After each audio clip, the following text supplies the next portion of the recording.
is Sally Jessiman. I was born in Winnipeg, 1958. I am the youngest I have two other brothers that are 10 years older than myself, one, and the other is 12 years older than myself. A mother and father from Winnipeg. We've all lived in Winnipeg. I was born into a family. My mother was a homemaker, and my father practiced law in Winnipeg, and eventually he became involved in the political scene in Manitoba and was elected as a senator in, what year was that, 1992. And I have grown up in Winnipeg, and then when I was quite young, I ended up having an opportunity to go and work in the Rocky Mountains. I was educated in Winnipeg. I went through elementary school to high school. I went to a girls' school in Winnipeg, Balmoral Hall, and then I went to United College for grade 11 and 12, and after which time I left Winnipeg and I took some time off to go and live in Alberta and also in British Columbia, where I ended up loving nature and skiing and enjoying, and then I returned to school. I ended up going to Simon Fraser University and pursued an arts degree. And in the middle of that study period time, I decided that I wanted to switch my career path. I returned to Winnipeg and I studied nursing, where I became a registered nurse. I completed my nursing in Winnipeg, where I ended up having an internship working. My first job opportunity was working on the burn unit in Winnipeg, and that was a very challenging position to start in as a new graduate nurse. I enjoyed it. It was challenging, but my heart still was in the mountains, and so I decided to take the opportunity to move to Vancouver.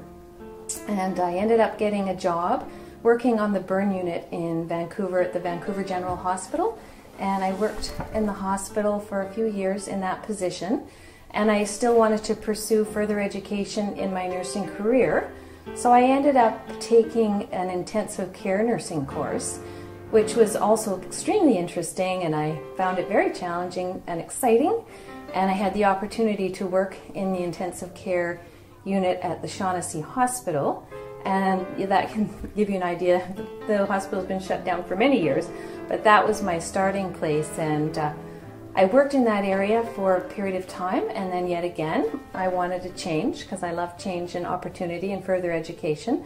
So I ended up going to UBC Hospital and working as a float nurse there. So that meant that I would work in any ward where they required me to be, and it also gave me flexibility in my life as well too. So I worked at UBC and the Vancouver General Hospital, and following that I had an opportunity to work in community as a home care nurse, which I started in Richmond, BC, and truly that is where I ended up spending the majority of my career, was as a home care community nurse. So in community nursing and home care nursing in Richmond, I had the opportunity and the privilege to actually get to know a lot of people from diverse cultures and backgrounds, and it was very interesting. A majority of my work was dealing with end-of-life care, so that was palliative care and hospice care, and essentially that is where my heart remained in my nursing career for a majority of the years,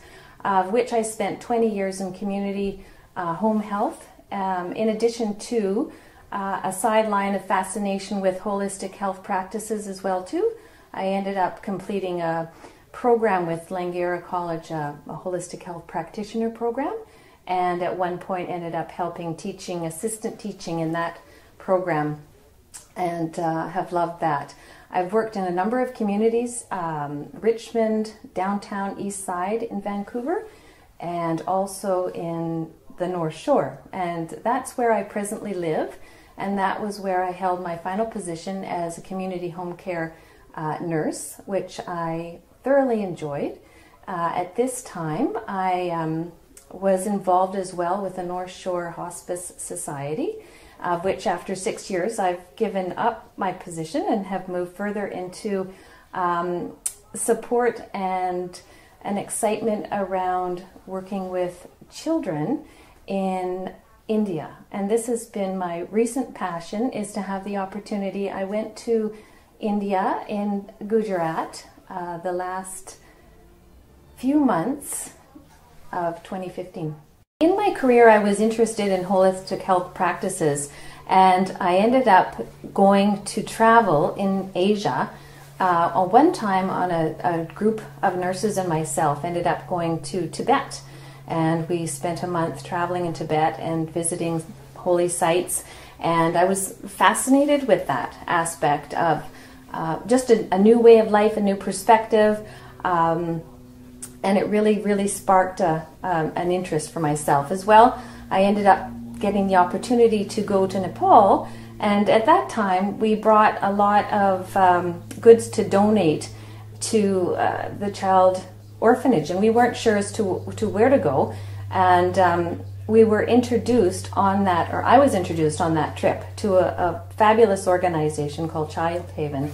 So I was curious about Child Haven and the origin, and when I came back to Canada, I researched Child Haven and found out that it was actually a Canadian-based organization which was started in the early 80s by a couple who were very inspirational, Bonnie and Fred Cappuccino, and they initially started this with coming from a very grassroots perspective, from bringing children into their home and adopting them, and eventually they ended up themselves, many years later, they had actually 21 children in their home, 2 biological children from their own family, and have been supporting children, now over 2,000 children in the world, in Child Haven, child homes, where they really are a sanctuary for children in need. So the seed was planted in my heart, and I have been supporting and involved in the Child Haven fundraising dinner for the last 5 years, 4 or 5 years, and I had the opportunity this year to actually go and do an internship, which I committed 3 months of my life to go and live and be and serve the children in Child Haven, and it was an absolute joy to me. And so making the decision and the commitment to go to Child Haven, I ended up booking my flight. Well, initially before going, I did an orientation of 2 days with Bonnie and Fred and another group of people that was fabulous to go to live in India, because being very foreign, and I hadn't been to India before. I have traveled to Nepal and Tibet and Sri Lanka, but I had not ever been to India, nor had I lived with 54 children before. So I did the orientation. It went really well, and that was in Ontario in February. So the temperatures were quite a contrast to that of India.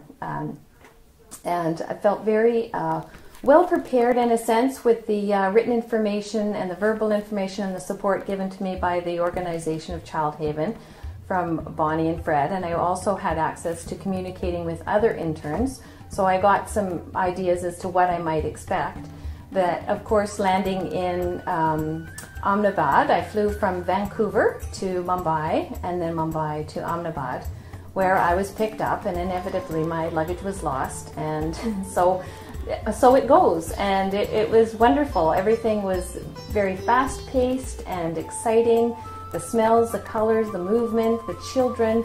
I just had a wonderful experience living and staying with the children and being able to be a part of their lives. And they shared so much with me, and I learned so much from them. And their generosity and kindness of the children was profound. The children and I had so much fun with them. It ended up bringing out the child in myself as well, to share with these kids, and dancing, that they would teach me dance steps, and we would dance together out into the courtyard and dance in the temple and sing, and there's a little bicycle there, and we really had a fun time just trying to teach the kids how to ride little bicycles that were there. And there was just so many unexpected joys that would show up. The hugs, the hide and seek. Then there were times when I was exhausted.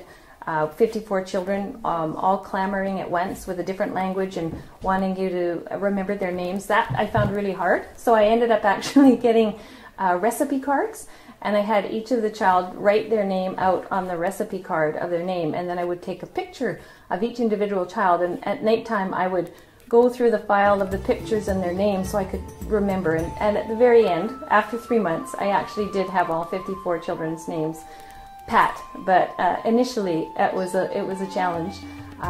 The children were so generous. I remember one lesson for me, being a Canadian and arriving, and a little boy immediately came up and was offering me some candies, and I ended up saying, you know, no, those are for you, that's lovely. And he had a hurt expression on his face, and I didn't understand it, being from a different culture and not familiar with what one did.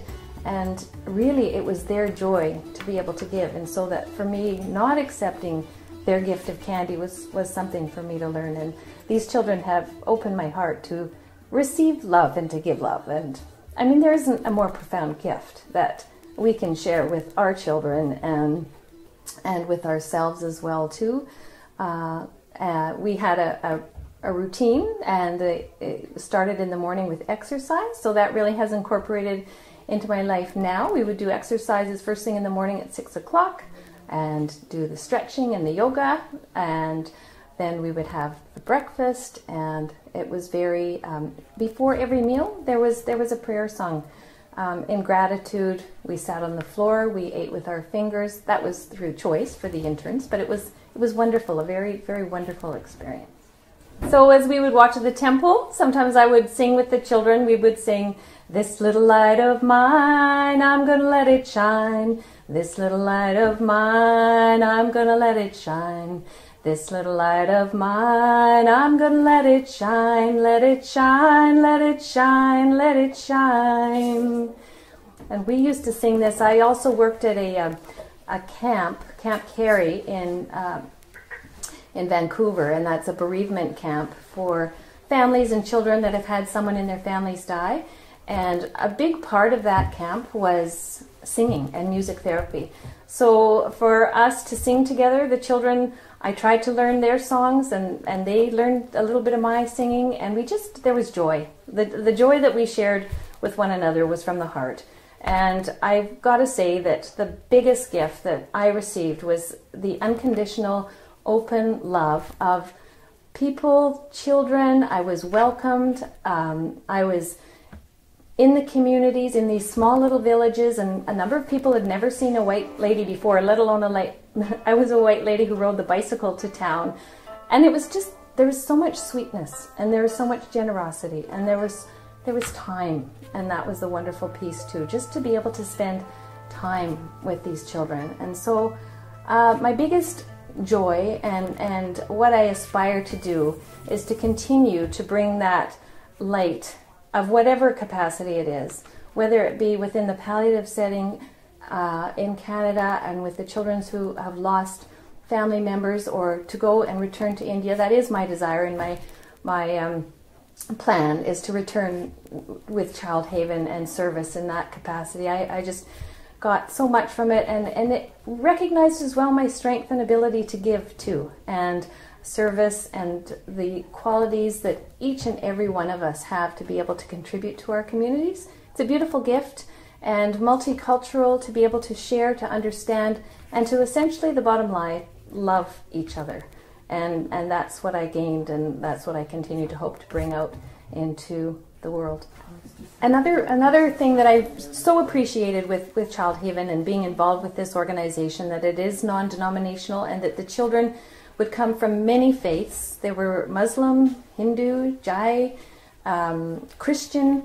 All of the faiths were recognized and so supported and celebrated, but there was no pushing of any sort in that way. Each child in faith was supported and was able to follow through what their family's traditions and faith were, and also that the children were kept connected very strongly with their family members and friends and roots.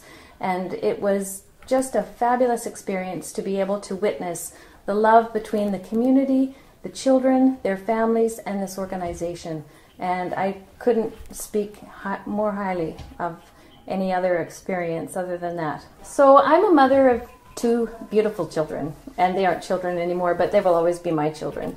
A daughter and a Julia, and my son Joseph. And my message to children and all children and families is essentially, the bottom line is to love one another and to give unconditionally. It's easy to say, but oftentimes just in small actions, just being there for one another, it's such a huge gift. And I recognize that I'm so grateful for the love and the support that I've received from my family. My mother just recently passed this September, and all that I remember is the love and the good that we have done, and her mother before, my grandmother, of how much she played and took time and was there and was able to offer that love and support and joy in life. And if we can do that for one another and support all the children in the world, we are all connected. And I really did have that joy and sense of motherhood in India, and to be able to give these children love, many of them without parents, without family.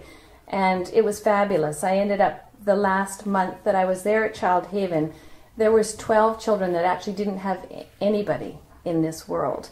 But they did have the love, and they did have the support, and they did know, and they are making the contributions that we make. We don't know the seeds that we're planting, and to be able to give the love and the opportunity for these children to thrive, which they are, and which I've witnessed, is just such a magnificent gift. And I don't think that there's anything more precious than the love, growth, and development of a child to be able to contribute to the next generation. So that's my passion, is to be able to carry on with that and to be able to foster love and generosity in my lifetime.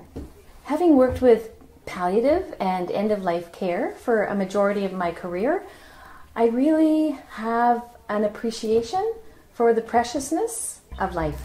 And I think that that's something that to be mindful of. And I think we all are going to die at some point. And what is our contribution? And how can we make this world a better place? And the preciousness of our time spent together, especially near end of life. It's a beautiful life, and we're gifted with that life. So the gifts that we receive and the gifts that we're able to give one another, it really is profound. So I know that that many of us would travel that journey, but we don't have to travel it alone. That we have the support of friends and family and love. And the preciousness of our life can never be overstated. And I just wish that all have that opportunity to share their love and to not hold back from fear. I was a little bit afraid initially to go to travel on my own as a woman, a middle-aged woman, to go to India. And the gifts and the joy and the confidence that it's given me in this experience has been profound. And to know the strength to be able to stay in, the temperatures got to be 47 degrees centigrade was amazing. I'd never experienced such heat like that, but then again, I'm from Winnipeg, so I've experienced -60 with the cold. So life is good, and it's precious, and I just want to say that I'm really grateful to be here to have this.